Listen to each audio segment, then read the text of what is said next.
Olá, boa noite a todos e todas.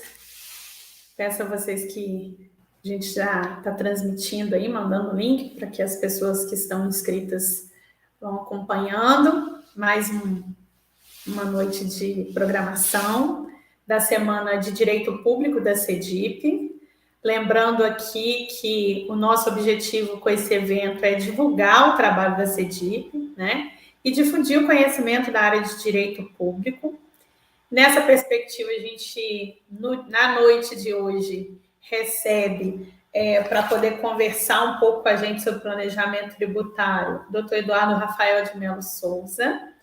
Daqui a pouco eu vou passar a palavra a ele para poder conversar conosco, tá? E eu queria pedir aos inscritos, sobretudo aqueles que são alunos de graduação, né, e que vão receber certificados de horas pelo acompanhamento do evento, que conversem com a gente aí, que comentem, dando aí seu boa noite, dizendo de qual instituição são. A gente está fazendo acompanhamento da participação de vocês no evento pelos comentários. Vou pedir a vocês também que nos acompanhem, que se inscrevam no canal da CEDIP. Eu comentei com vocês, nas noites anteriores nós tivemos um número de visualização grande, né, dos vídeos que nós colocamos, mas não temos a mesma proporção do número de inscritos no canal. Convido vocês a se inscreverem para que recebam novos vídeos e outros conteúdos que a gente vem a postar aqui no YouTube, assim como sigam a CEDIP lá no Instagram. Nosso Instagram é @acedipinstitucional, para que vocês também possam ter acesso aí ao conteúdo que nós vamos publicar, dando continuidade à discussão dessa semana de direito público, tá? Bom, vou apresentar para vocês o nosso palestrante de hoje. O nosso tema é planejamento tributário, sua importância na escolha dos regimes jurídicos de tributação e os seus impactos sobre a atividade empresária.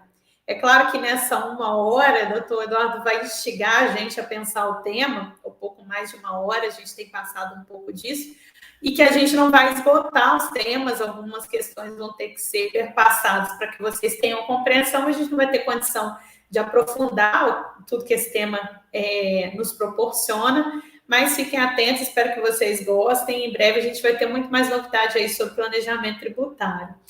Doutor Eduardo Rafael de Melo Souza é advogado na área de direito público, né? Tem aí uma atuação já na área de direito tributário, graduado em direito pelo Instituto Metodista Grambre. Também tive o prazer de ser professora desse moço brilhante, né?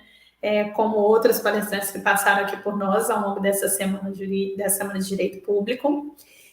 Especialista em direito tributário pela PUC Minas, advogado e consultor, né, nessa área. Eu passo a palavra a você, Eduardo. Hoje você é o palestrante principal, tá? Vou te deixar desenvolver seu raciocínio e ao longo da sua fala a gente vai trocando informações, mas eu vou te deixar livre aí para todo o tempo de espaço de fala, tá bom? A palavra é sua. Muito obrigada por ter aceito o convite. Eu que agradeço. Primeiramente, queria desejar uma boa noite a todos que estão participando desse evento. Uma boa noite para você, Ana. Agradecer muito pela oportunidade de estar aqui participando desse evento. Assim, e dizer para você que eu me sinto assim, muito honrado de estar aqui. Eu estava até hoje de manhã no café, conversando com a minha esposa, e estava falando com ela a responsabilidade muito grande de estar aqui hoje, porque eu estou falando de um tema em que quem me ensinou os primeiros passos está aqui dividindo aqui comigo esse debate. Eu me lembro, assim, acho que estava no 7º período, num curso de prática administrativa, eu conversei com você falando que eu tinha interesse em fazer a conclusão do curso em algum tema de direito tributário, só que eu nem tinha visto essa matéria, mas já tinha muito interesse. Aí você me passou um monte de livro, eu xeroquei e comecei a ler aquele material para já lá na frente escolher o tema Verdade, né, Eduardo? Você foi um aluno que estudou direito tributário antes dele entrar na sua grade da graduação. Os primeiros passos ali foi você que me passou, então a responsabilidade hoje aqui é muito grande. Deixa eu comentar uma coisa antes de você começar a sua fala da palestra, os que nos assistem. O Eduardo fez o trabalho de conclusão de curso dele na área de direito tributário, foi um dos poucos orientandos corajosos que eu tive nessa área. Eu tive muitos orientandos de administrativo, de tributário, nem tantos, né? Fez o trabalho falando sobre a guerra fiscal, né, em relação ao ICMS, fez um trabalho brilhante, digno de nota 10 e de honraria de indicarmos a publicação, uma banca bastante exigente também, né, Eduardo? Foi assim, muito gratificante. Foi muito bem orientado. Nada, tem aluno que não dá trabalho na orientação, você foi um deles. Eu fui muito bem orientado. É muito bacana depois ver você seguir essa área também na sua carreira profissional como advogado, né? Não é uma área que é muito comum a gente ver os profissionais em geral seguirem, né? Acaba que as áreas de direito público, elas são complexas de atuação.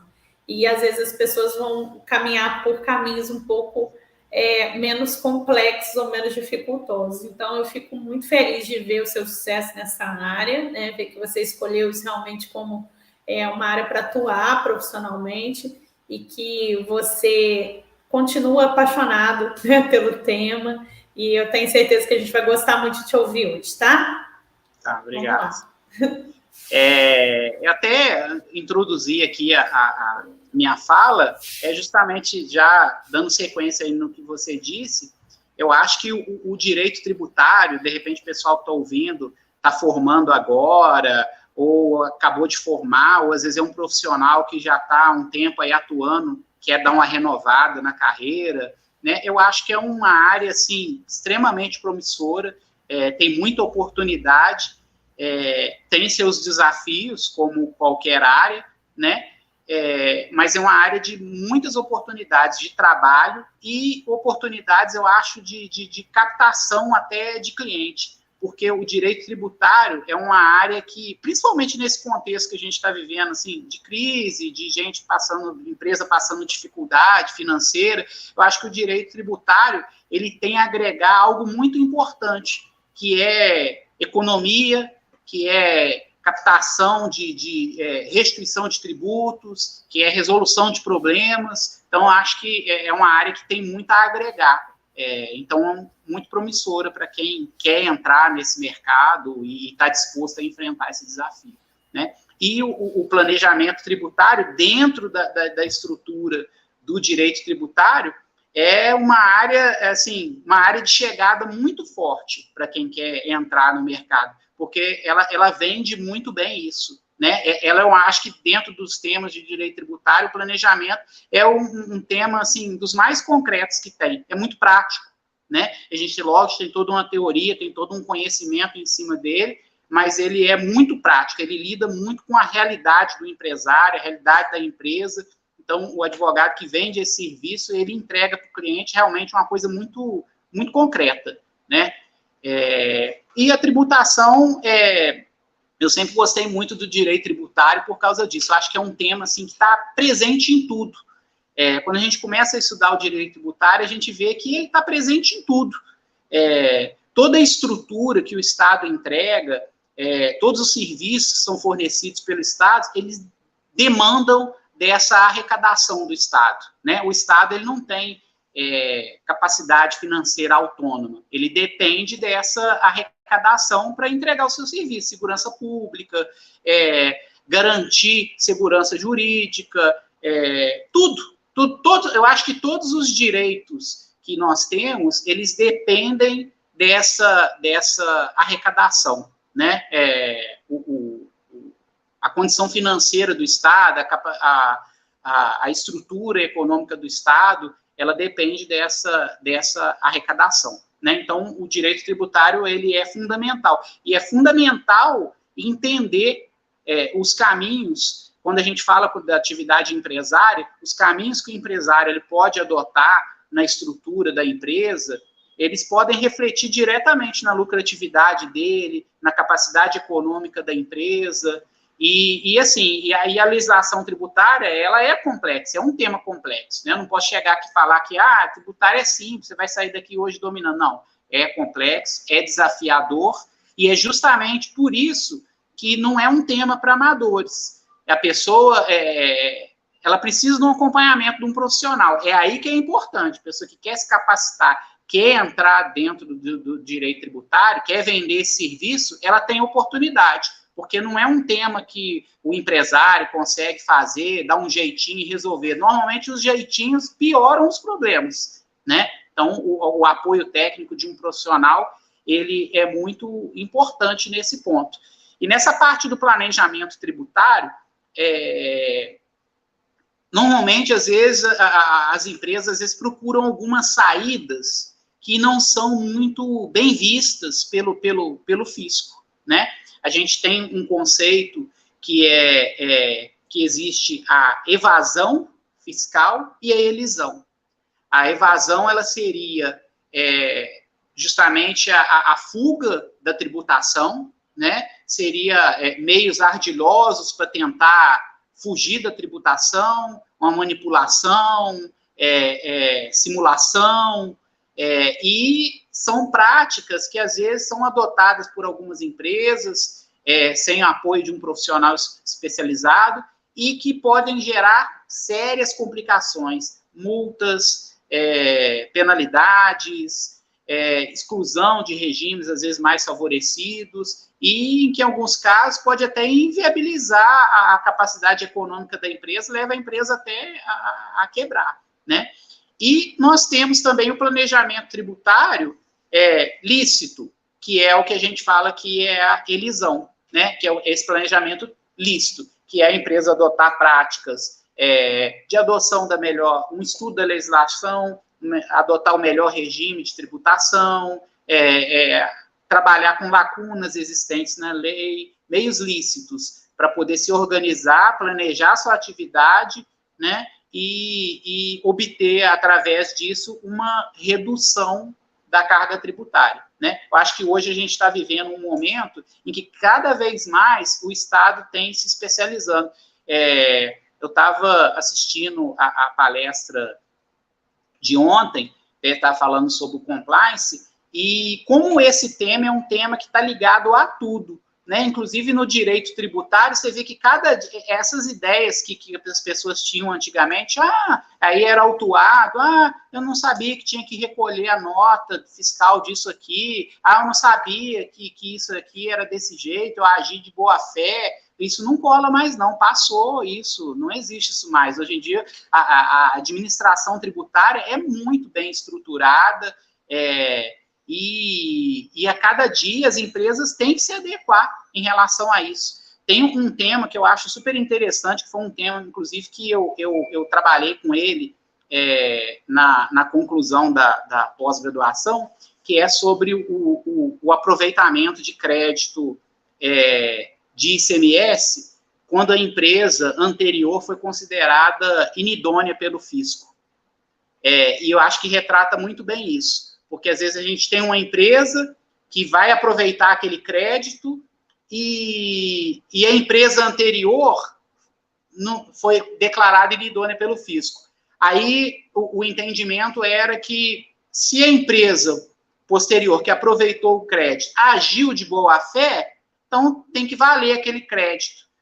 Aí, assim, traz um conceito de boa-fé que foge do direito, um conceito até meio que infantilizado. A boa-fé que o direito trata é a boa-fé objetiva. A boa-fé objetiva é um padrão, de acordo com o Código Civil, um padrão de comportamento. Então, por exemplo, se eu sou uma empresa, eu tenho que olhar quem são os meus fornecedores, eu tenho que checar. Às vezes, você vai olhar lá, agir de boa-fé, você vai ver a empresa que o cara contratou, não está com a inscrição estadual negado, o cara está com um monte de execução fiscal, está com um monte de problema. Quer dizer, de quem que é a responsabilidade? É da administração fazer essa checagem ou é da empresa? É a empresa que tem que fazer essa checagem, né? É uma regra. Interromper um pouquinho, Eduardo. É a ideia que ontem a gente estava falando no compliance da due diligência.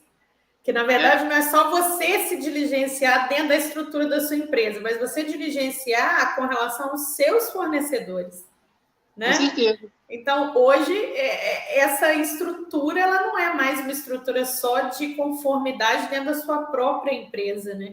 E as estratégias que você vai conversar hoje de planejamento, elas atentam muito a isso, porque elas são previamente executáveis, previamente indicadas, antes que você tenha um problema, uma dificuldade. Ela é justamente para identificar esses pontos, né? Com certeza. Antes de ser um fornecedor, é um parceiro, né, econômico ali. Você vai aproveitar o crédito, você tem que saber que empresa é aquela que você está contratando, né? Eu acho que o conceito é muito mais amplo que isso e vem mudando, inclusive a jurisprudência a respeito disso, justamente por causa que hoje os meios para você fazer esse tipo de pesquisa, fazer esse tipo de checagem, a empresa tem toda a estrutura para poder fazer isso, né? Eu tive um professor, o professor Érico Teixeira, ele falava justamente isso. O Estado, que às vezes a gente pensa o Estado como o Estado é ele, o Estado é um utópico, é uma pessoa que eu não preciso ter padrão de ética, mas o Estado não é ele, o Estado somos nós.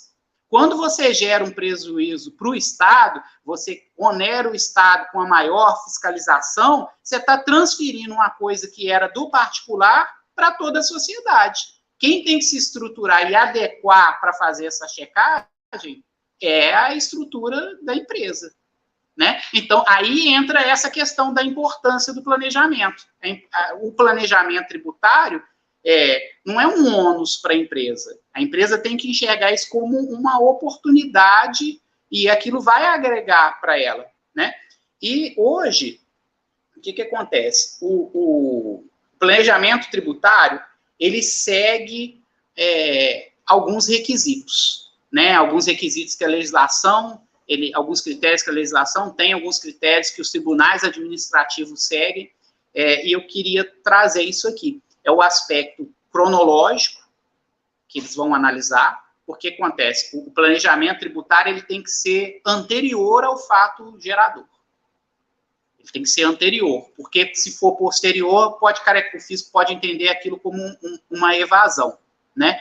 E a maioria dos problemas dentro do direito tributário estão relacionados ao fato gerador, ao lançamento, e todo o planejamento tem que trabalhar em cima disso. Então, o fisco tem esse aspecto cronológico, o aspecto da licitude dos atos, os atos de planejamento têm que ser atos lícitos, tem que ser atos que tem que estar previsão na legislação, a legislação tem que permitir, não adianta o cara querer fazer um planejamento e burlar essa questão da legislação, forçar uma interpretação, porque quando a gente trabalha com direito tributário, como todo direito público, é um ato vinculado, né? A administração ela tem que seguir a legalidade, né? O princípio da legalidade. Então, a interpretação dos dispositivos, da legislação, das instruções normativas, ela é literal, né? E quem trabalha nessa área tem que estar antenado nisso, no que o fisco está pensando, como ele interpreta aquele artigo, como é que o tribunal administrativo entende aquele tipo de situação, aquele tipo de comportamento. São coisas que quem trabalha na área tem que estar antenado, porque essa questão da licitude ela é muito importante no planejamento. Uma outra questão é a eficácia do ato. Eu acho que isso é um ponto assim, muito importante. Todo ato de planejamento tem que ser um ato que tem que ser bem visto pelo fisco. Ele tem que ser aceito, tem que ser um padrão de comportamento que é aceito pelo fisco. E muitas das vezes, às vezes a empresa, para poder fazer um planejamento, ela acaba falseando uma situação que não existe. É muito comum, às vezes, você vai ver, por exemplo, uma empresa que já está estourando o teto, por exemplo, está pelo Simples, está estourando o teto, e aí, para fugir da mudança do regime, ela vai lá e abre uma empresa paralela no nome de outras pessoas, terceiriza a sua atividade principal para poder fugir. É planejamento. Não, isso aí um dia vai dar problema. Pode não ter dado ainda, mas um dia vai dar problema. É uma roleta russa, né? Pode acontecer. Um dia vai acontecer. Então, assim, são coisas, são práticas que não são bem vistas pelo fisco, né? Uma vez teve um caso de uma empresa que não poderia, para manter dentro do regime, não podia ter não poderia ser sócio em duas empresas, então ele abriu outra no nome de familiares, só que toda a distribuição de receita ia para ele, de volta, sem nenhum contrato de prestação de serviço, sem nada. Aquilo ali era uma questão de cair numa malha, numa fiscalização e ser caracterizado como uma fraude. Então, são atos que não colam, hoje em dia não cola. Às vezes a pessoa faz e às vezes dá sorte de não ser fiscalizada, né? Mas se for, chama atenção. Então, essa questão da licitude dos atos, ela é muito importante. O que é importante, por exemplo, utilização de lacunas, porque a legislação, às vezes, ela permite. O propósito negocial, é importante a empresa se atentar para isso. Por exemplo, normalmente, certos tipos de atividades, por exemplo, uma atividade de industrialização, é comum, às vezes, a empresa que trabalha nessa área, ela adotar uma estrutura tributária que permita ela utilizar créditos, né? Crédito CMS, crédito IPI, aí depende do tipo de empresa, do tipo de atividade. Por exemplo, uma empresa do Simples trabalhar nessa área é uma estrutura que não é que o cara não pode, mas não é uma estrutura muito comum, porque quem é dessa área quer contratar com quem está no mesmo regime para utilizar o crédito. Não é comum o cara fechar não vai aproveitar o crédito. Então, assim, tem algumas estruturas que fogem da normalidade, fogem do propósito daquele tipo de negócio, né? Uma empresa que utiliza crédito, você vai contratar com a empresa que vai te dar o crédito, para você utilizar ali, para você ter aquele abatimento, ou você vai contratar com uma que não tem o crédito? Lógico que não, vou pegar quem tem o crédito. Então, assim, normalmente, se tem uma empresa ali que foge da normalidade das outras, é uma coisa que chama atenção o fisco. Então, assim, tem que ficar muito atento a isso, ao propósito do negócio, né? Não é que é proibido, pode, mas foge da normalidade. Eduardo, eu queria comentar uma coisa com relação a isso. Quando eu estava lecionando as disciplinas de planejamento tributário na pós-graduação, a gente analisava várias situações assim, né? Vários casos concretos assim. E, por exemplo, uma coisa que é completamente lícita e prevista e autorizada na legislação, que é a questão da incorporação de empresas, né? É válido. Fato é que se a empresa que está incorporando, que é a incorporadora, incorpora uma empresa que teve prejuízo que teve lucro, e ela teve prejuízo, né? Uma teve prejuízo, a outra teve lucro. Se incorpora no processo de incorporação, vai poder aproveitar para fazer um abatimento dos valores que teria, por exemplo, que fazer de recolhimento de tributo, né, em relação ao lucro. Porque você incorpora uma que teve prejuízo no período, você consegue aproveitar o prejuízo que ela teve do período de acordo com a estratégia de planejamento tributário. Então, plenamente válido. Mas acontece que, se o propósito negocial não é dar sequência à empresa que é a incorporadora, e sim a incorporada, e aí a gente tem várias circunstâncias assim, né? E a Fazenda observa isso, vai desconsiderar essa operação e vai tributar pesadamente ainda com multa, com uma série de consequências legais. Então, assim, essa coisa do propósito negocial, ela é muito importante para a gente poder pensar, né? Como a questão da distribuição de lucros e, às vezes, simulações de compra e venda, para poder, de repente, descaracterizar que há uma distribuição de lucro.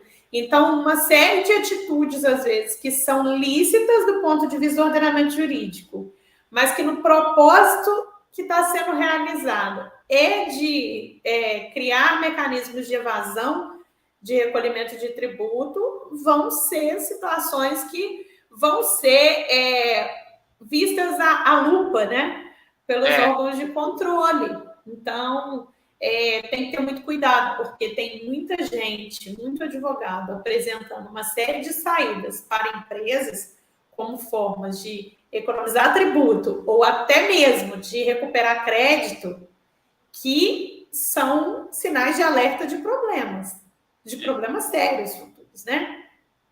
certas transações, elas têm que ser muito bem feitas, porque chama muita atenção, né? Chama muita atenção. Até o professor Ricardo Lobo Torres, ele tem, dentro do livro dele de planejamento tributário, ele traz ele fala sobre esse tema, ele distingue muito bem isso. Ele fala que certas questões, igual você colocou, são lícitas, mas, na prática, o sujeito, ele utiliza da forma jurídica, ele abusa da forma jurídica para alcançar um outro propósito, e isso para o fisco é ilícito. Né? É uma evasão. Então, essa questão da forma do negócio, ela é muito importante. É um ponto que quem faz o planejamento tem que sentar, tem que conversar com o cliente, tem que explicar muito bem e apresentar todos os riscos. Né? Muitas vezes, o advogado que atua nessa área, porque você não tem o poder de direção sobre a atividade, né? Você é um consultor, né? Algumas vezes você orienta e é atendido, outras vezes você alerta, né? E é quase que uma previsão que você está fazendo, ó, vai dar errado isso aí. Não, vamos tentar. E aí, né? Porque na verdade, assim, a atividade empresarial é isso, né? É administrar riscos, né? Acho que quando a gente está na faculdade, a gente tem uma visão, assim, muito preto e branco, né? Assim, ou é um ou é outro. E a vida real é um pouco cinza, às vezes, alguns temas, né? Então, assim, mas o nosso papel é sempre alertar os riscos para o cliente, que são coisas que chamam muita atenção, né?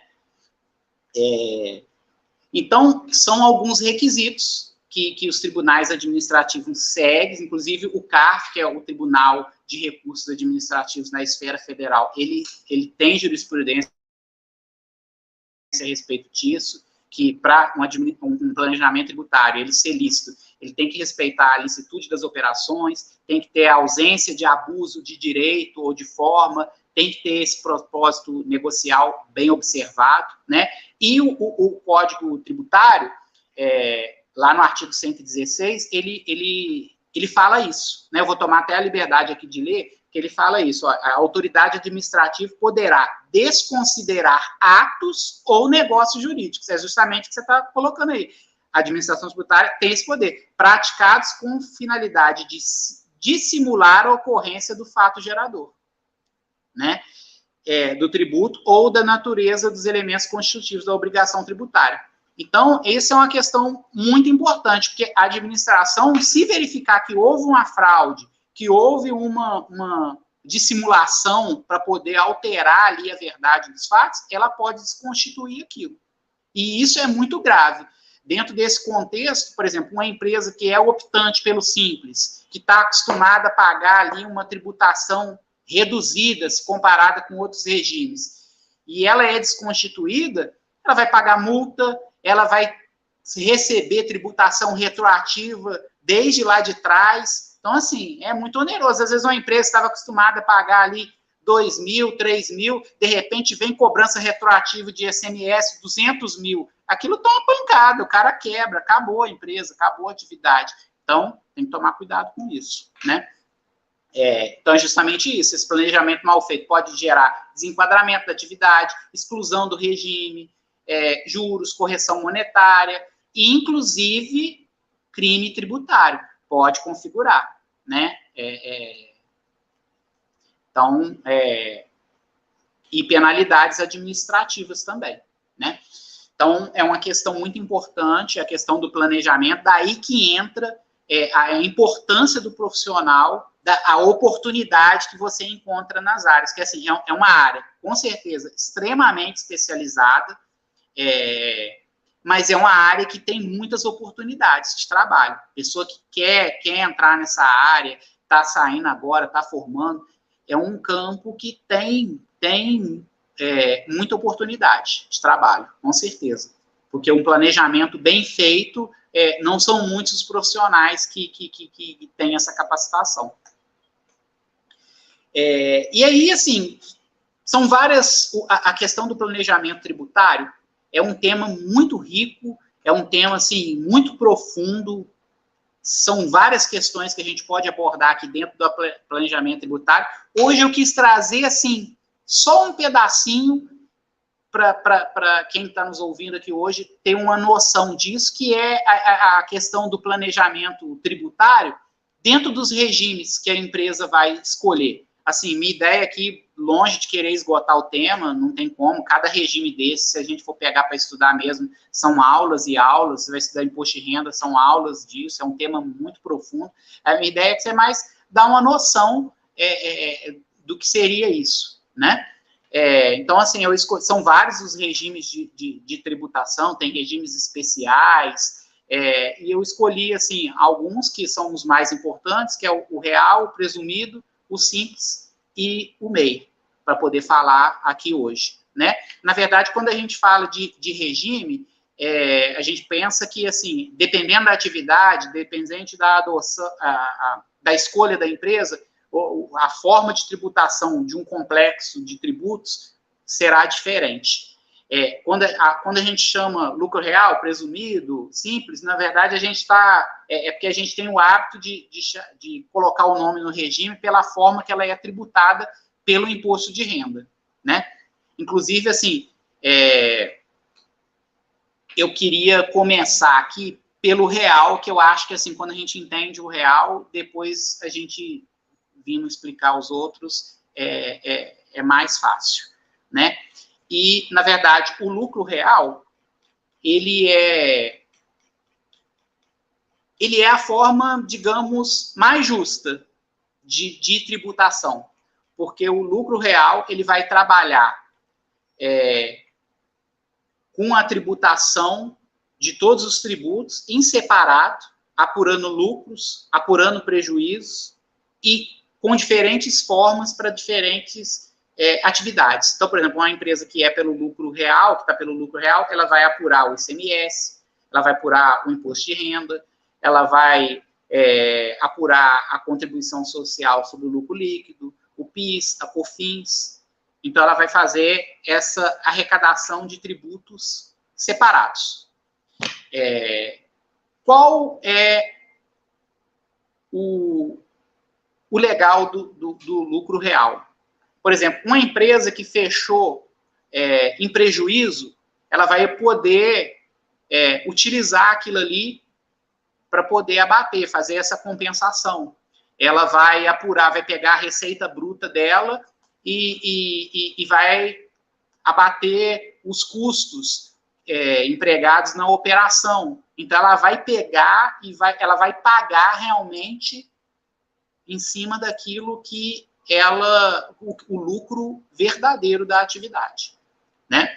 Mas existe todo um custo em cima disso, é lógico, para você manter uma estrutura, tanto de consultoria, uma estrutura para poder apurar, né? Porque a gente fala que são os custos de conformidade.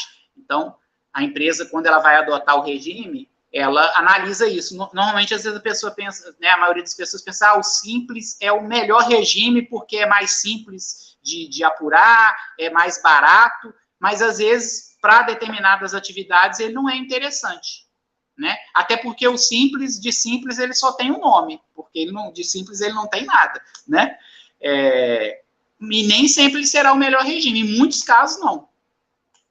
E só que tem essa questão que é uma variável que o empresário ele tem que colocar, o advogado que vai fazer essa consultoria, ele tem que passar isso para o cliente, que é o custo de manutenção. Mas, que às vezes a própria arrecadação do tributo, ela demanda uma estrutura muito mais complexa, né? De apuração. Por exemplo, para você abater os custos da atividade, você tem que ter nota de tudo, você tem que ter aquilo muito bem arquivado, não é recibinho, não é nada disso, é muito mais complexo, né?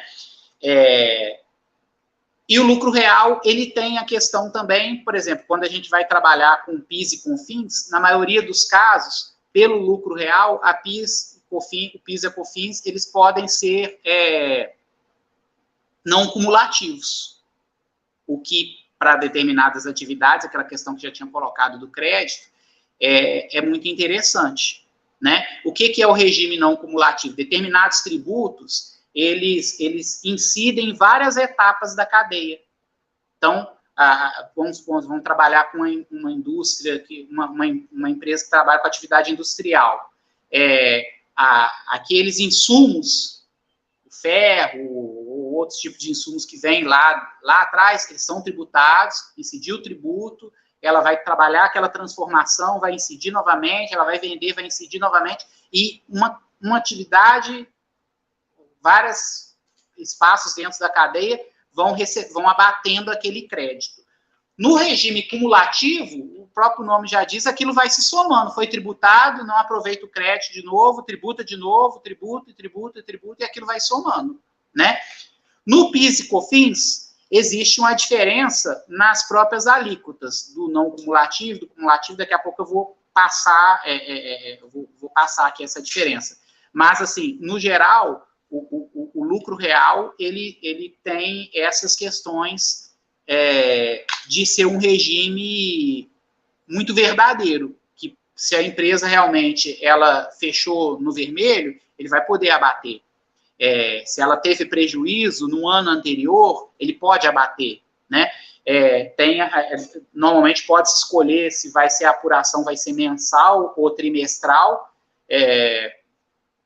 e você pode abater no ano anterior, até o limite de 30%, então você tem essas vantagens que em outros tipos de regime tributário você não tem. Por exemplo, quando a gente trabalha com lucro presumido, não existe. É uma presunção de que você teve aquele faturamento, é uma presunção que você teve aquele lucro. Se você fechou no prejuízo, você vai pagar tributo do mesmo jeito. O simples também é assim, é uma presunção de lucratividade. Não importa, o fisco não quer saber se você teve lucro, se você não teve, se você teve crédito, não tem essa. Tem que pagar, ponto. O lucro real tem esse custo, mas já proporciona isso. Assim, no geral, todas as atividades podem optar pelo lucro real. Algumas atividades são obrigatórias, né? Algumas são atividades... Eu não vou, assim, adentrar nesse tema, porque aí já vai prolongando muito assunto, mas algumas são obrigatórias, outras são opcionais, né? O lucro presumido já é um meio termo, né? Entre o simples, entre o real. O que ele seria? Ele seria um regime em que ocorre uma presunção, a empresa que trabalha com ele, ela não vai precisar ter um controle tão detalhado sobre notas, sobre despesas operacionais, porque ela vai trabalhar com a presunção. Algumas atividades têm uma presunção de lucratividade de 8%, 16%, 32%, depende da atividade, independente de ter lucro ou prejuízo. Na apuração, a diferença na apuração do imposto de renda, na apuração do PIS/COFINS também, que pelo regime do lucro presumido, ele vai ser cumulativo, então não vai ter essa questão do aproveitamento do crédito, é mais simples de operar, mas você não vai poder trabalhar com esses créditos. Então, por exemplo, o profissional que vai fazer o planejamento, ele vai ter que olhar isso tudo. Quando ele falar para o cliente dele, olha, a sua melhor estrutura aqui é o lucro real, sua melhor estrutura aqui é o lucro presumido. Ele vai ter que fazer esse cálculo, ele vai ter que analisar realmente dentro daquela atividade o que é melhor. Porque, por exemplo, como é que você vai orientar um cliente que ele está numa atividade que gera para ele muito crédito, você vai adotar para ele o presumido? Ele não vai ter mais crédito nenhum. E ele gera muito, ele recebe muito crédito, uma indústria. Então, já entra até dentro daquela história do propósito negocial. Foge um pouco do normal. Mas você tem que fazer o cálculo. Às vezes, na hora que você faz o cálculo, você vê que vale a pena, né? Mas são coisas que o planejamento, ele vai ter que analisar, né? Eduardo, eu queria só te interromper um pouquinho, só para poder tocar uma ideia aí sobre esse ponto que você está dizendo, né, da escolha do regime. Você explicou para a gente aí a questão da diferença, né, no lucro real para o lucro presumido, porque o lucro real, como você apura efetivamente quais são as despesas operacionais e consegue deduzir essa despesa daquilo que teve do faturamento bruto para você indicar o que vai ser o lucro tributável, né? A gente acaba tendo uma noção de que às vezes é a forma que é a mais justa de apuração do que efetivamente a empresa teve de lucro, do que no lucro presumido, do que lá no simples, né? Que você tem os limites ali de faturamento para poder definir quais vão ser os percentuais de tributação. Mas uma questão importante que você está alertando aí, e aí para quem nos assiste aqui, estiver interessado, né, no tema, é realmente descer os detalhes de funcionamento da empresa e também analisar a curva dos anos anteriores, né? E o planejamento do que se espera atingir de faturamento nos anos posteriores, né? Porque isso também vai ser uma questão importante para poder definir. Porque suponha que no lucro real você apure que a sua empresa ela tem tidas todas as questões das deduções. Ao final do exercício, uma média de 6% de efetivo lucro, né? Você não vai colocar ela no lucro presumido, que presume 8, porque você vai estar pagando sobre 8, não sobre 6.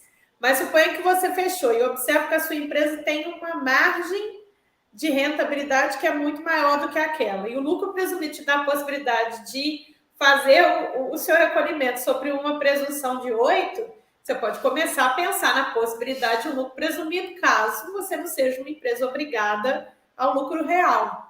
E aí isso é uma questão, né, que eu acho assim, importante só a gente pincelar aqui, que essa é uma realidade que pode ser que mude a todo ano. É importante também aquela pessoa que está fazendo o planejamento tributário da empresa pensar que fez o planejamento tributário da empresa uma vez e essa condição é a condição eterna para a empresa. Como é que isso tem que ser pensado pelo profissional, Eduardo? Pois é, planejamento tributário não é igual casamento para sempre, né? Você tem que estar mudando, você analisou. Eduardo, o casamento, no meu caso, não foi prazer. Você está falando por você, tá? Para aquela linda Raquel né? E a sua bebezinha, não está falando.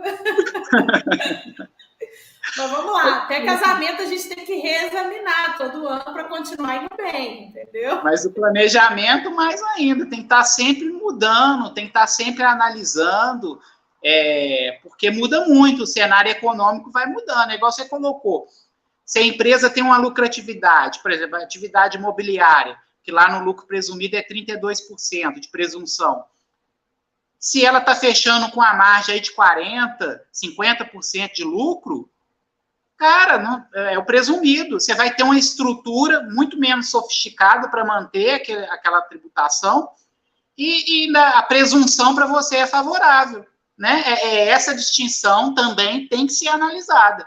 E é todo ano, porque nem sempre você vai manter, por exemplo, dentro do exemplo aqui do mercado imobiliário, tem ano que está legal, tem ano que está em queda, tem muito imóvel na praça, não está tendo tanto lucro, aí você tem que mudar, né?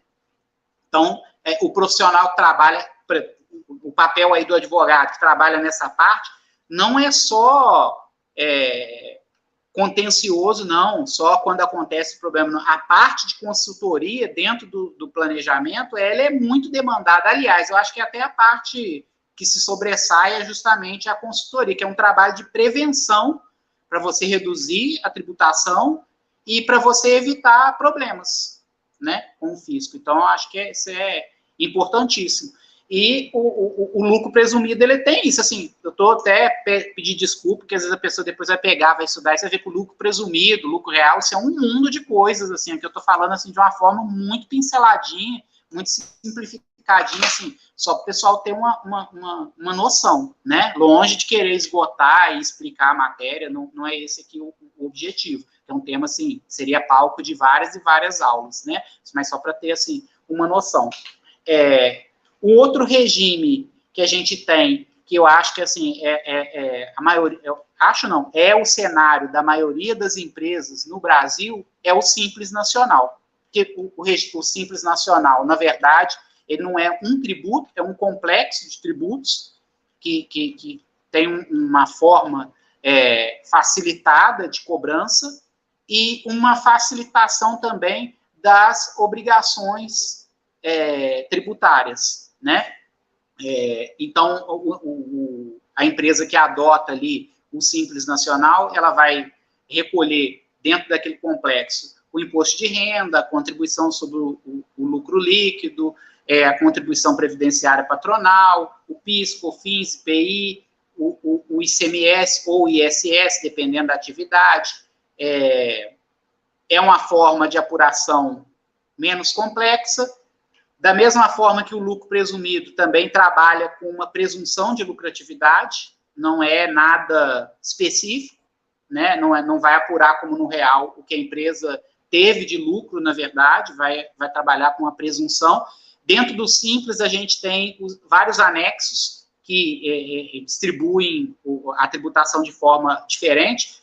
Não muda os tributos, são os mesmos tributos, mas muda a proporção. Por exemplo, uma empresa que trabalha com atividade industrial, dentro do anexo lá do Simples, ela vai ter uma maior a carga de distribuição de IPI, de ICMS, vai ser maior, talvez, que um comércio, que normalmente tem muito empregado e, às vezes, a parte da contribuição previdenciária vai ser maior. Então, os anexos interferem nisso. Então, a gente tem anexo para atividade do comércio, para indústria, e dentro do Simples Nacional, essa questão dos anexos também é muito importante. Tem muita empresa que, assim, se dá muito mal, que ela já não é para estar naquele anexo, ela força a barra, falseia os documentos para poder manter num regime que não cabe mais a ela e costuma dar problema.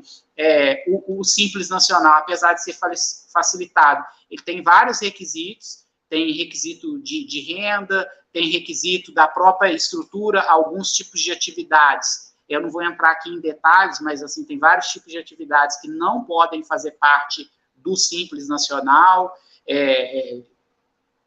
tipos societários também não comportam o Simples Nacional, mas, no geral, é um regime facilitado. Mas, como todos os outros, também tem que ser pesado os prós e os contras, porque também não é o paraíso, né? Muito pelo contrário. Porque alguns tributos, por exemplo, igual o ICMS, ele não está integralmente no Simples Nacional. Então, para algumas atividades, a estrutura do empresário ainda tem que manter uma estrutura contábil para poder arrecadar esses tipos de tributo. E se não for feito de forma correta, ocorrem muitos problemas de exclusão justamente por causa disso. Empresas que trabalham, principalmente agora, o que acontece? Antigamente, por exemplo, uma empresa do Simples, às vezes trabalha com comércio, às vezes ela ficava restrita dentro do âmbito do município, né?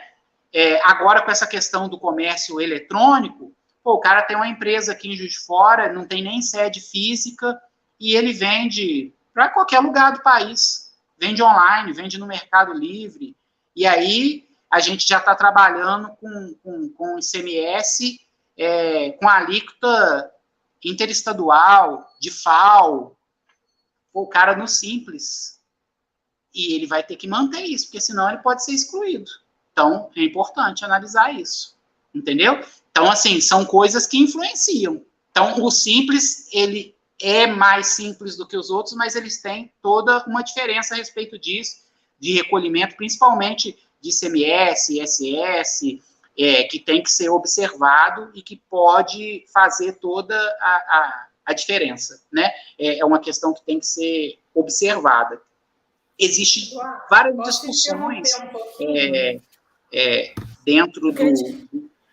Pode falar, Ana. Queria te interromper um pouquinho para te fazer uma pergunta sobre esse ponto que você está falando aí, porque eu acho que faz sentido nessa linha de raciocínio. Eu não tenho que voltar nesse ponto depois. Por exemplo, esse exemplo que você acabou de dar, de que o empresário, às vezes, ele está pelo Simples Nacional, numa estrutura bastante simplificada de recolhimento do ICMS, porque ele está fazendo recolhimento naquele bloco único de tributação, né? E ele começa a fazer operações complexas, que são as operações que podem gerar para ele diferença de ICMS a recolher interestadual, enfim, e que ele não tenha esse conhecimento. Isso pode gerar para ele, então, inclusive, uma desclassificação da possibilidade de utilização do Simples, e consequências e penalidades. Então, assim, é importante também, quando o empresário faz a escolha pelo regime de tributação, que isso esteja alinhado com a estratégia negocial da empresa? Com certeza. Uma mudança de estratégia negocial, ela pode levar a uma necessária revisão do planejamento tributário? Com certeza. Essa questão da atividade, o planejamento tributário, ele tem que estar alinhado à estrutura da empresa. Não existe, digamos assim, um planejamento modelo. Ele é feito de forma personalíssima, ele serve para aquela empresa, para aquela estrutura, para aquela atividade. E se ela mudou aquela atividade, ela muda tudo, altera tudo. É igual essa questão do ICMS. Uma empresa que ela trabalhava aqui, alíquota estadual, vendia dentro da cidade. Vamos abrir um site, vamos começar a vender pelo site, vamos expandir. Mudou, nós vamos ter que trabalhar com a alíquota interestadual. Para onde você vai vender? Você vai comércio eletrônico, você vai vender para o país inteiro. Você tem que ter uma estrutura, porque você vai ter que recolher ICMS para São Paulo, para o Rio, para o Espírito Santo, para Amazonas, para onde você vender. Você tem que ter essa estrutura, você tem que saber a legislação de todos esses lugares, você tem que ter uma estrutura para isso. Vale a pena? Então, assim, aí eu entro a questão, lógico que vale a pena você vender a sua atividade. Vale a pena você ficar no simples? Não sei. Vamos ter que analisar, vamos ter que ver, né? Às vezes está tudo muito embrionário ali naquela empresa, mas às vezes já é uma empresa que já pode expandir, está segurando ali muito tempo, já está passando da hora. Então, são questões muito importantes. Então, olha para você ver como é que, assim, a gente nem entrou no planejamento propriamente dito, a gente só está falando, assim, especulando situações, e olha quanta coisa vai pulverizando na cabeça da gente que pode acontecer, que pode surgir. Por isso que eu te falo, assim, é um tema muito rico, muito rico mesmo. São muitas oportunidades, e oportunidades, assim, concretas, são coisas que acontecem no dia a dia do profissional, do empresário, todo dia. A pessoa está ali trabalhando com isso, e isso vai acontecendo. E a penalidade, você estava falando aí, são penalidades altas. Nós não estamos falando com multa de 10%, 5%, não, nós estamos falando de multa de 100%. Nós estamos falando de, o cara está recolhendo uma alíquota ali pequena, vai passar por uma alíquota que é o dobro, o triplo daquela que ele está pagando, juros, correção, vai retroagir desde lá de trás, se o cara fez aquilo mal feito, e que tem reflexo. É muito comum, às vezes a empresa é excluída do Simples, aí como é um complexo de tributos, aí de repente você vê que o cara está levando uma execução fiscal na Justiça Federal, imposto de renda, cobrança de contribuição previdenciária, está tomando outra na esfera estadual, cobrança de ICMS. Então, assim, aquilo gera um colapso na empresa, né? Então, é muito importante essa análise sobre os regimes tributários, né?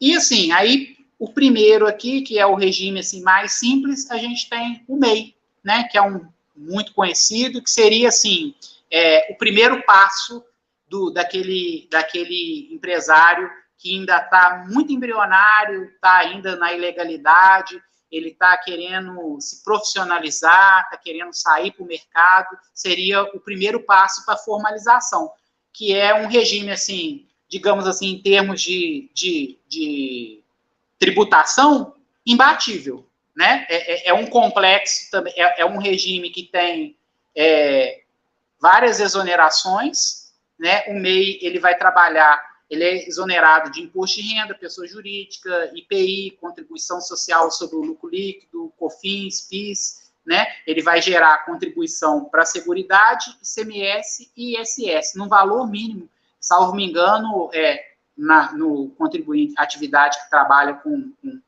fechado, o recolhimento é R$ 51,65, é um valor mensal. Então, assim, não tem nem comparação com outros. Só que tem os requisitos, é muito limitada, tem a questão do faturamento, a receita bruta anual não pode passar de 81 mil,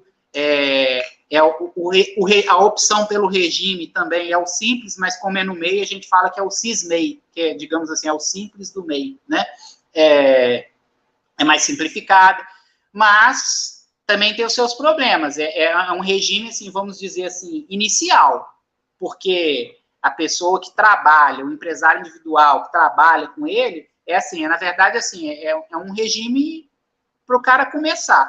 Porque, por exemplo, quando você vai trabalhar com certos tipos de atividades, aí entra naquilo do perfil da atividade. O cara que trabalha com venda, o cara está começando ali pequeno, aí de repente vai. Mas, por exemplo, o cara cresce, aí vai trabalhar com fornecedores que geram crédito, ou pessoas que estão numa engrenagem de cadeia que o cara nem vende. Eu conheço, por exemplo, eu já atendi clientes, às vezes, que estavam pelo meio, que falavam comigo, que isso, cara, a empresa não quis nem me vender, eu quis comprar, eles não me venderam.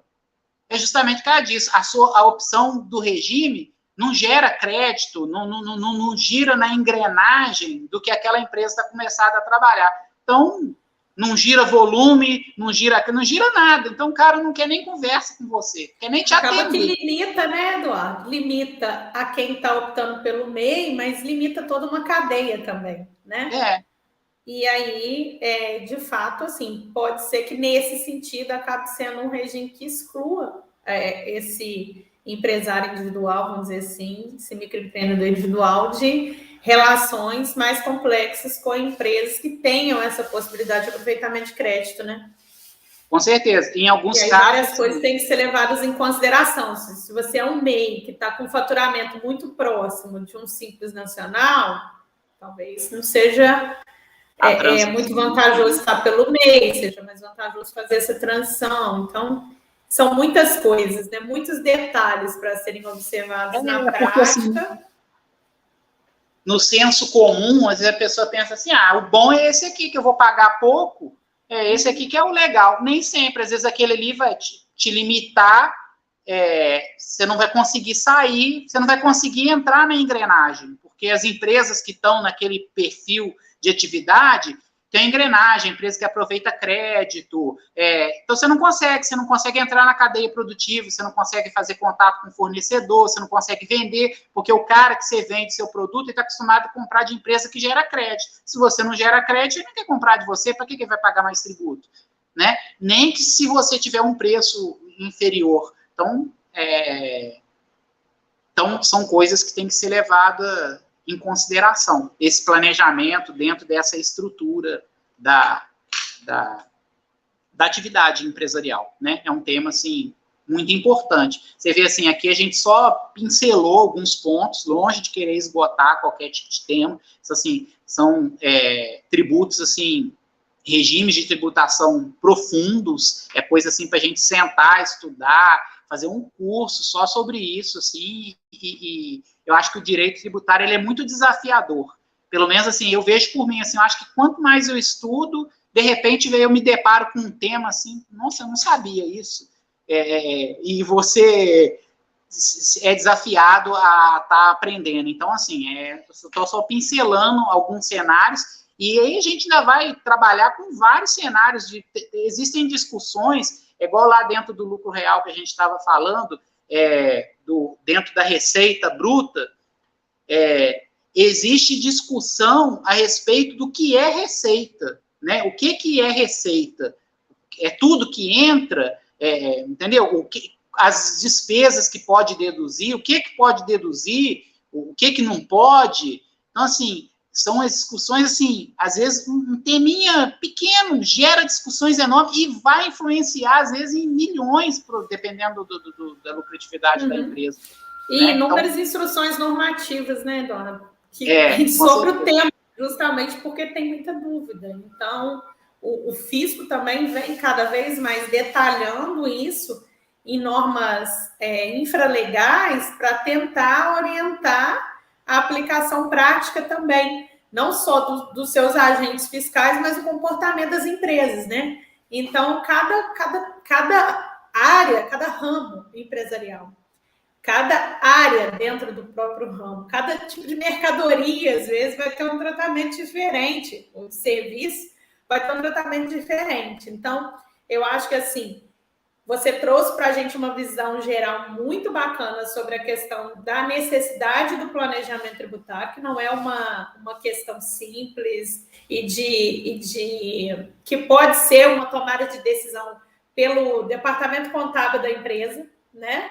Que é uma tomada de decisão da gestão da empresa, devidamente acompanhada por profissionais habilitados para isso, com conhecimento e capacitação específica para isso, muitas das vezes com formação de equipe multidisciplinar, inclusive, que possa se debruçar no diagnóstico da empresa, para poder apresentar as estratégias e opções, por exemplo, de regime tributário que se faz todo ano, né, para aplicação no ano calendário seguinte. E, às vezes, isso acaba sendo um formulário padrão preenchido pelo Departamento de Contabilidade anualmente, que às vezes nem leva em consideração da diretoria, de repente, uma empresa, dos sócios de uma sociedade empresária, de que é preciso fazer essa opção, né? Trabalha-se isso como uma questão automática. Escolher um regime de tributação no momento que se cria a empresa, segue aquilo o resto da vida sem fazer efetivamente essa análise.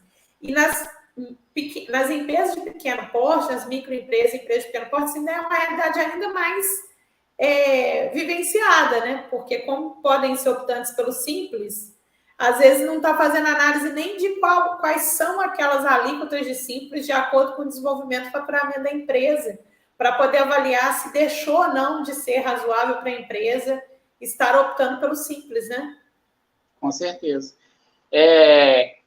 Igual você está colocando sobre o campo de atuação, eu estava aqui pensando aqui, por exemplo, tem muitos profissionais do direito, advogados, que às vezes pensam assim, poxa, esse negócio de planejamento tributário, isso é coisa de contador, já é difícil disputar o mercado, coloca um advogado, ainda vou disputar com um contador, tem economista que faz isso também. Só que eu acho que assim, o advogado ele tem uma vantagem muito grande.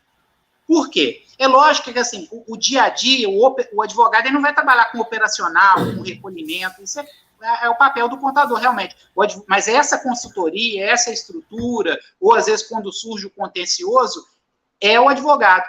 E o advogado vai além, porque a parte administrativa, muitas vezes o contador faz. Mas o advogado ele é o único que pode levar a discussão para a esfera judicial. E, às vezes, eu vejo isso, assim, no Brasil, as empresas têm uma cultura muito do judicial.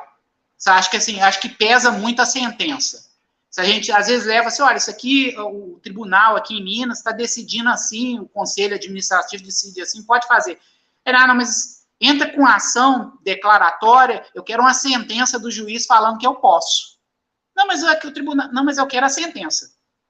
É como se fosse assim: o juiz falou, acabou, não vou ter mais dor de cabeça com ninguém. É não querer ter o risco, né? É o conservadorismo. Aquilo gera uma tranquilidade. Se de hoje a amanhã ele for autuado, ele tem uma liminar, né? Bota lá aqui, ó, o juiz deixou fazer assim, tá deferido, eu tenho uma sentença declaratória que eu posso recolher assim. E isso é o advogado que faz, né? Então, assim, eu acho que é muito importante, são muitos detalhes e que é um campo, sim, muito rico para quem quer atuar, com certeza. Eu acho que uma outra coisa também, né, Eduardo, que chama muita atenção é o seguinte, porque muitas vezes, quando as pessoas não contratam adequadamente o profissional que é habilitado para poder auxiliar nesse tipo de estudo, tomada de decisão, que às vezes você vai ter, exatamente, mesmo que você tenha uma equipe com outras pessoas, um multidisciplinar, você precisa ter a visão do advogado tributarista. Quando você não faz isso no momento que é prévio, que é no momento de planejamento, de organização, de estruturação, que exatamente na estratégia que você demonstrou para a gente aí dos pilares do planejamento, é anterior à ocorrência de um fato gerador, é justamente para você se antever e solucionar eventuais problemas. Quando o empresário ele não decide por essa estrutura, ele acaba batendo na porta do advogado na hora que já está respondendo uma ação contenciosa, na hora que já foi descredenciado para o regime de tributação que estava, na hora que já recebeu uma autuação de uma infração tributária, na hora que já está respondendo, às vezes, até uma execução de alto valor que inviabiliza até o funcionamento da empresa. E aí acaba sendo muito mais difícil reverter a situação, muito mais custoso do que contratar um adequado planejamento tributário, né? Com certeza. E às vezes, sabe o que acontece também, Ana?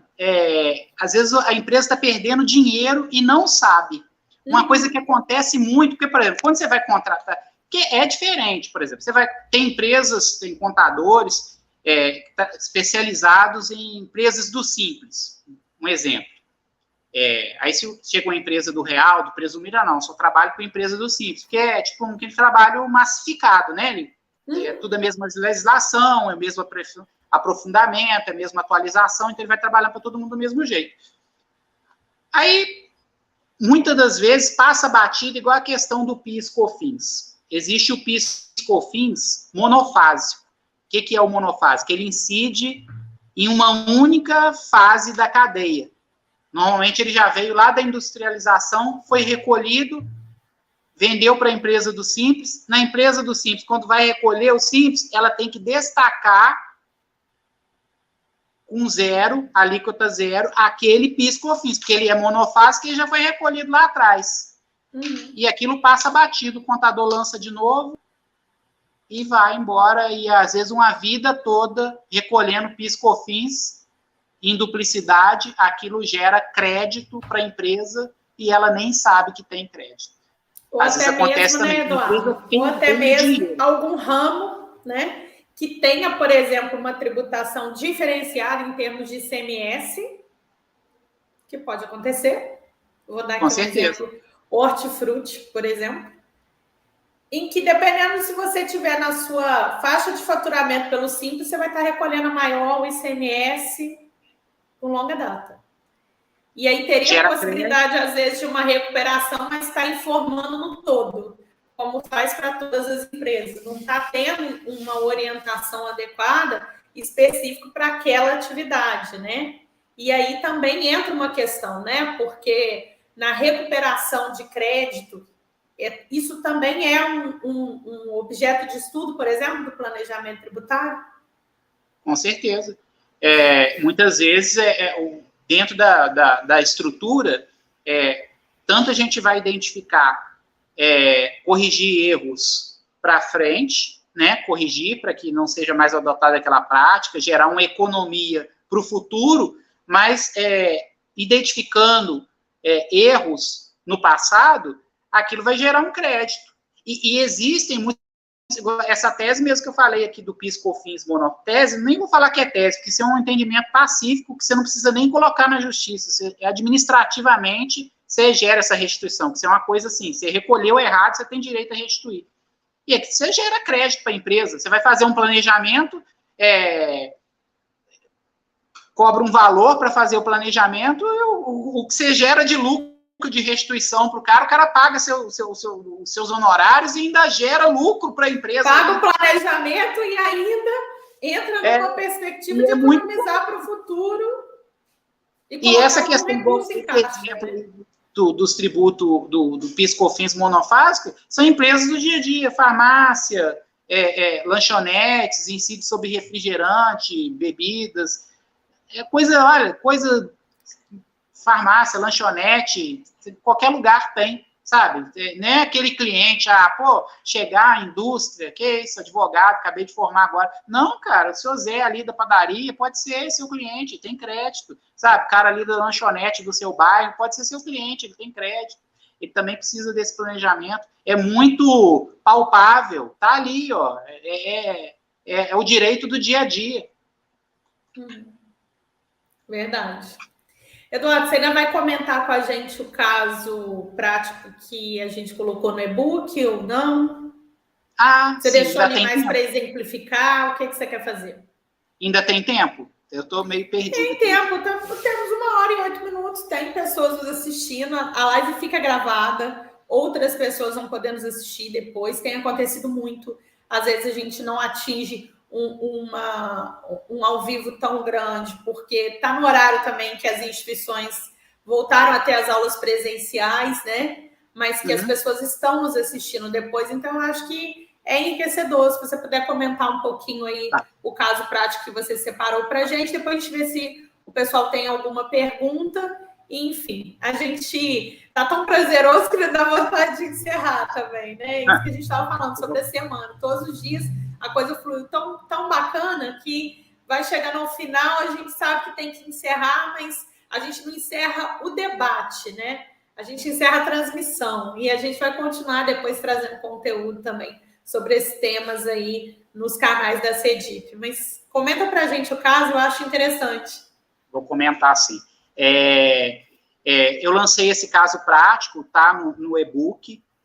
Quem, não, de repente, ainda não fez a inscrição, faça, para você poder receber e lá dentro do tema da nossa aula aqui de hoje, de planejamento tributário, tem esse caso prático. Eu coloquei esse só para sintetizar e exemplificar o que a gente falou aqui hoje, né? Então, eu vou ler aqui o caso. O caso é o seguinte: nós temos uma sociedade X, que ela é uma imobiliária que cuida exclusivamente da locação de imóveis. Então, ela tem uma atividade empresarial, ramo de atividade é locação de imóveis. No ano de 2021, teve receitas totais num valor de 1 milhão e despesas operacionais de 750 mil. Ou seja, ela teve uma lucratividade de 25%. No ano de 2022, você foi chamado em janeiro para orientar a adoção do lucro real ou presumido, a partir da suposição de que o mesmo cenário de 2021 será mantido em 2022. Diante desse cenário, sob uma perspectiva econômica, qual seria o regime mais vantajoso para o cliente? Então, é um casozinho prático que está dentro daquilo que a gente colocou aqui. Nós temos um cliente que trabalha no ramo de imobiliária, teve um faturamento em 2021 de 1 milhão, despesas operacionais de 750 mil, então ele fechou com um lucro de 25%, né? Tá aí o casinho prático, ele fechou com um lucro de 25%. O que a gente tem? Então, o cliente te procurou para saber se ele mantém no lucro real ou se ele parte para o presumido, né? Então, o que a gente vai analisar? Dentro do regulamento do imposto de renda, lá no artigo 220 do regulamento do imposto de renda, ele vai tratar dessa base estimada do lucro presumido.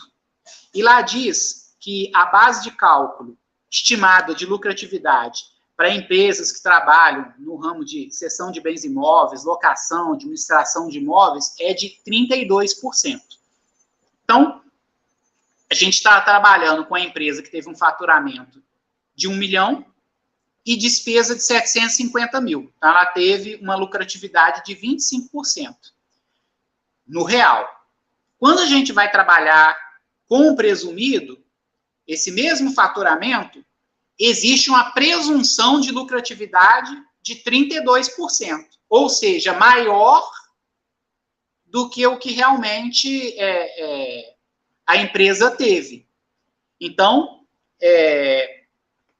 incidindo essa alíquota de 32% sobre o valor auferido pela empresa, a gente vai descobrir o valor que ela tem a pagar. Aqui, Ana, a gente tem esse exemplo prático daquilo que a gente estava comentando, que você até comentou. A empresa está no real, o faturamento foi o mesmo, mas a alíquota do real, o lucro que ela teve no real foi 25%. No presumido, ela teve um lucro a presunção é que ela teve um lucro maior, de 32%. Então, é um caso prático que demonstra que nem sempre o mais fácil, às vezes, é o melhor. Aqui no caso, seria muito mais vantajoso ela se manter no real, porque ela ia estar incidindo a alíquota sobre uma lucratividade de 25%, e no presumido, a presunção que o fisco coloca seria de 32%. Então, a base de cálculo seria muito maior. Enquanto a gente ia trabalhar com a base de cálculo de 250 mil para ser tributada, no presumido a gente ia trabalhar com a base de cálculo de 320 mil. Então, não, a conta não fecha aqui. É lógico que só isso seria suficiente. Na vida real, você teria que levar, o advogado teria que levar em consideração também o custo de manutenção, que a gente fala que é o custo de conformidade, para o cara manter a estrutura de funcionários, para manter essa adequação, né? Mas Estou comentando uma coisa aqui também com você. Por exemplo, a própria questão de trabalhar com lucro real, uma coisa que é desafiadora é o fato de ter um universo muito menor de profissionais, né, que trabalham efetivamente com a contabilidade pelo lucro real. Não sei se você percebe isso na prática, assim. Quando a gente vai buscar os prestadores de serviço mesmo, escritórios de contabilidade, os prestadores de serviço que vão trabalhar com essa conformidade no dia a dia, tá? Com o cumprimento das obrigações acessórias. Basicamente, a empresa que vai trabalhar com lucro real, ela precisa praticamente ter sua própria equipe formada dentro da estrutura da sua empresa. Porque são tantos detalhes que às vezes é difícil conseguir um prestador externo, né? Eduardo, foi um prazer te ouvir. Eu estou aqui de olho para ver se quem nos assiste tem alguma pergunta. Se alguém tiver alguma pergunta, escreva para a gente aí nos comentários. Eu mesmo estou acompanhando hoje os comentários aqui. Mas, de toda forma, Eduardo, já vou aproveitando para te agradecer pela disponibilidade, tá? Por ter aceito aí o nosso convite para poder dedicar esse tempo para conversar com a gente, o tempo que você dedicou para produzir o material que a gente caminhou pelo e-book para os inscritos no evento. Ontem a gente teve muitas pessoas aqui comentando que gostaram muito do conteúdo do e-book, recebi muito feedback positivo também nesse sentido. Eu espero que a gente possa produzir muitos outros conteúdos pela CEDIP para poder levar as pessoas que estão acompanhando nosso trabalho, né? Já antecipo para quem nos assiste aqui que a CEDIP tem uma programação já de cursos, né, de trabalhos que a gente vai divulgar a partir da conclusão do seminário amanhã, mas que a gente vai continuar conversando com vocês. E no nosso horizonte estamos aí com previsão de, ainda nesse primeiro semestre de 2022, ter curso específico de planejamento tributário, contar com o doutor Eduardo para isso, para partilhar comigo em um curso nesse sentido, em que a gente trabalha não só as estratégias de planejamento, mas que a gente também possa trabalhar um pouco sobre a prática mesmo, né? Da busca aí desses créditos tributários, de recuperação de crédito, que é uma coisa que a gente tem muito no mercado, discutindo as teses, discutindo as possibilidades jurídicas de enfrentamento de tese, mas pouca coisa prática e efetivamente, né, doutor Eduardo, de como realizar o procedimento para conseguir buscar, seja na esfera administrativa, aquilo que já tem tese consolidada, que é simplesmente um procedimento administrativo, seja aquelas teses que ainda é preciso entrar com ação judicial,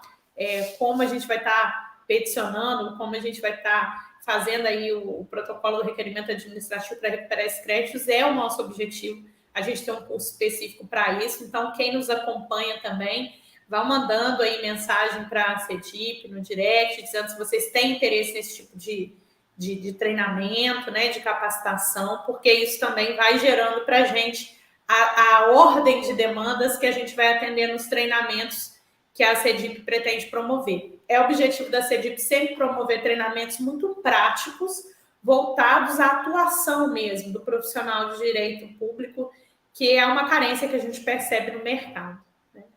E eu queria te agradecer muito, Eduardo, assim, só tenho elogios a fazer aqui a sua fala, muitas pessoas comentaram, algumas disseram aqui que como foram claras as suas explicações, tá? E, enfim, gratidão.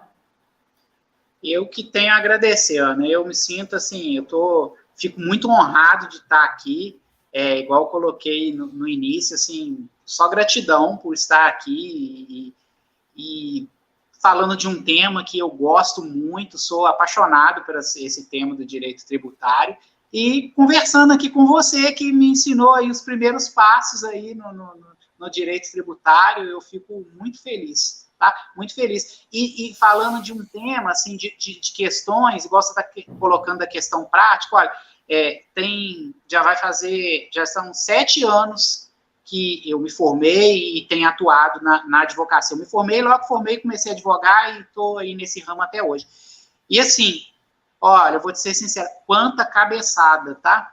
Quanta cabeçada, preço errado, serviço que no final você não ganhou nada, você perdeu porque não soube dar preço, não soube trabalhar direito.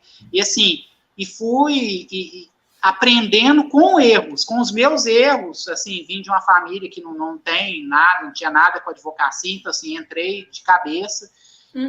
E assim, eu vejo assim, a faculdade é muito importante, ela te dá a teoria é importante, você ter essa carga teórica para você discutir os temas, mas a prática, eu senti essa deficiência prática, de tipo assim, tá, mas eu sei isso aqui, mas o que eu vou fazer? O que isso vai reverter em dinheiro para me pagar minhas contas, para resolver meu problema? Exatamente. Né? Para resolver o problema do meu cliente. E esse exercício também, né, Eduardo, ele acaba sendo um exercício muito...